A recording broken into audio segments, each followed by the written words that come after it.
Hello, this is Confusing. Welcome back to another review on the Teenage Mutant Ninja Turtles RW previously ongoing series. That feels so weird to say now. Timothy, issue 150, the final issue, and this issue, I'm a little bit lost for words really, because I just don't know how to really feel about it, because on one hand, I do enjoy a lot about this issue, but there's a lot of stuff in this one which I'm just like, so doing that, retconning that, and you're doing that. So it's a weird one, I want to say, because it depends on how you view this issue, because if you're viewing this issue as the series finale, then I think people are going to hate this one, and I mean, looking at it from that point of view, I do think that it's very unsatisfying, and it's just a really bad issue. But at the same time, if you're looking at it as the ending to this current story arc, and setting things up for the future for this series and universe, then I think this issue does a really great job at it. But I think it's just trying to find out good balance, and I don't think Cy Campbell really did that. But at the same time, because it's not the actual ending to this universe, it's I don't know, it's in this really weird place, because I don't know how to really feel about all of it. So yeah, let's get into this one. And I feel like I should probably say this, which I was really surprised at. This issue only has Donatello and Venus in this issue, and I was quite surprised by that, because I was somewhat expecting to see all the other Turtles returning and fight Armagon, but no, they don't. Okay, so for this story, we do get to see Armagon. He's in the future.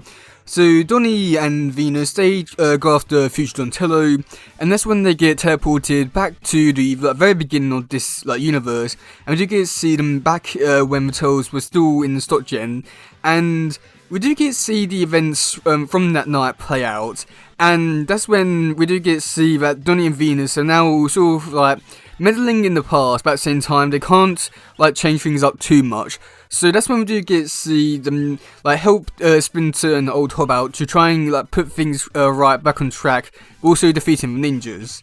And then that's when we do come in contact with some new characters, which is Donnie's children, and they are, I believe they're called, I can't remember the exact names, I believe one of them is called Roy, Paris, and Max, I want to say. Either way, weird names I want to say, but they're from a book, but I don't know what one. And these children have been created by future Donatello, and he's left them because he hates them. Either way, he's a really bad dad and just hates them because they remind him too much of himself. And the origin of them was very reminiscent of the how Jack Kirby did his stuff with the pencil and the crystal, and also how April's origin was in the Mirage comics. And I do feel that was a nice touch. But with these new characters, I enjoy them enough, but I just don't feel like there was much personality really there. I just feel like they all had the same kind of personality, this smart, angry, annoying one in a way. So it would be nice to see them get developed and hopefully further expanded upon in the future. But I've got a feeling that these characters will never show up again. But it's nice to know that there are more Turtles out there, and I must admit there was some pretty interesting things with these characters as well. I mean, one thing which I really didn't enjoy about these ones is the fact that these turtles, because they're basically all drawings, they can change their hands into weapons, which I thought that's a really nice touch. And yeah, so that's when we do get to see future Donatello. He shows up and he's all angry. I can't exactly remember about it because I did read this issue a few hours ago, so yeah. And he gives Donnie the pencil, and Donnie removes the the black writing or the black bars on his book in the future. And that's when we do get to see everyone go back to feudal Japan to try and stop things. And I must admit, here was where things started to get a little bit weird. I want to say, a bit retconny in a way, just because here we do get to see Krang. He's here asking about, I think it's Lieutenant Cleve or Clive or whatever it is, to go down and steal the Turtles and Splinter's Quan DNA from when they got decapitated. And with that, all I gotta say is it's really annoying, because with this bit, it's they're trying to retcon this Quan thing into being this bigger thing the way it was. But if that was the case, then why didn't Shred do it if he knew how to do it and taught the Turtles and stuff like that? It's just like stuff like that, which I do find is a little bit retconny, which I do feel like is a little bit like, huh, so you had all this time, you didn't think to bring up whatsoever before, only now. It just feels a little bit weird in that front, but it was a nice touch to still have them there, but it does feel a little bit weird that they're trying to collect it, but not having it, like, trying to do it beforehand. And then after that, we do get to see Bob. He shows up, Turtle, or Donnie, I should say. He like turns him like so. I'm not sure what really happened with Bob. He sort of like saw Lisa's memories and was like, yes, I remember now. I remember Lisa and her future, and she like learned to accept everything. And then he just walks off. He just stays there. He was a really weird. Bob was just so stupid. I don't know what Seth Campbell was really doing with his character, but I guess he's gone now. Which, yeah, that's good. But that's when we do get to see Armagon. He shows up in Future Japan, and this bit I was really surprised at, because with their plan to stop him, they wanted to take him down through power just so that he would be weak enough, and then be able to stop him in some traps or something along those kind of lines. So Venus decided to sacrifice herself by putting herself inside of Armagon, and then basically blowing herself up. And I was really surprised by this, just because I was not expecting this, and I was somewhat expecting like at least one character to die, but I was not really expecting Venus to die. And I feel like she's gonna have like the same sort of problem like Jenica did when she got transformed into a turtle. And it's not really so much that like, oh my god, I can't believe she died, I can't believe it's Venus. It's more just like, oh, okay, she died. Just like Jenica, like back when she got like she got transformed. Like no one really cared about even like I don't know, just like because no one really cared about it was Jenica. People cared about it was like a new turtle. But here it's just like, huh, so a character died. And I think that like one of my biggest problems with this is the fact that Venus hasn't really been around all too much. She's been there since issue 127. And during that time, she hasn't really done all too much, and I feel like her character was really like interesting, I would say, because I feel like there's a lot of stuff they could have done with her character, and now knowing that nope, they'll never do anything with her again is really annoying, because I really like her character. Even the next mutation, I enjoy her character, so seeing it here, it's just like, but yeah.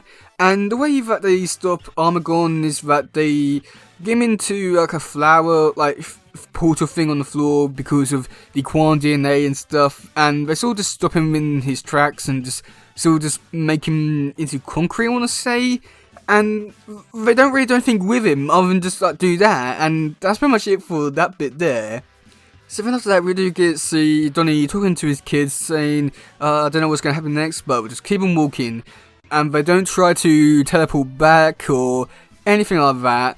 And I do feel like this is a really disappointing ending for this bit here, but knowing that there is another volume and stuff like that, it's all just make all the problems go away a little bit, but yeah.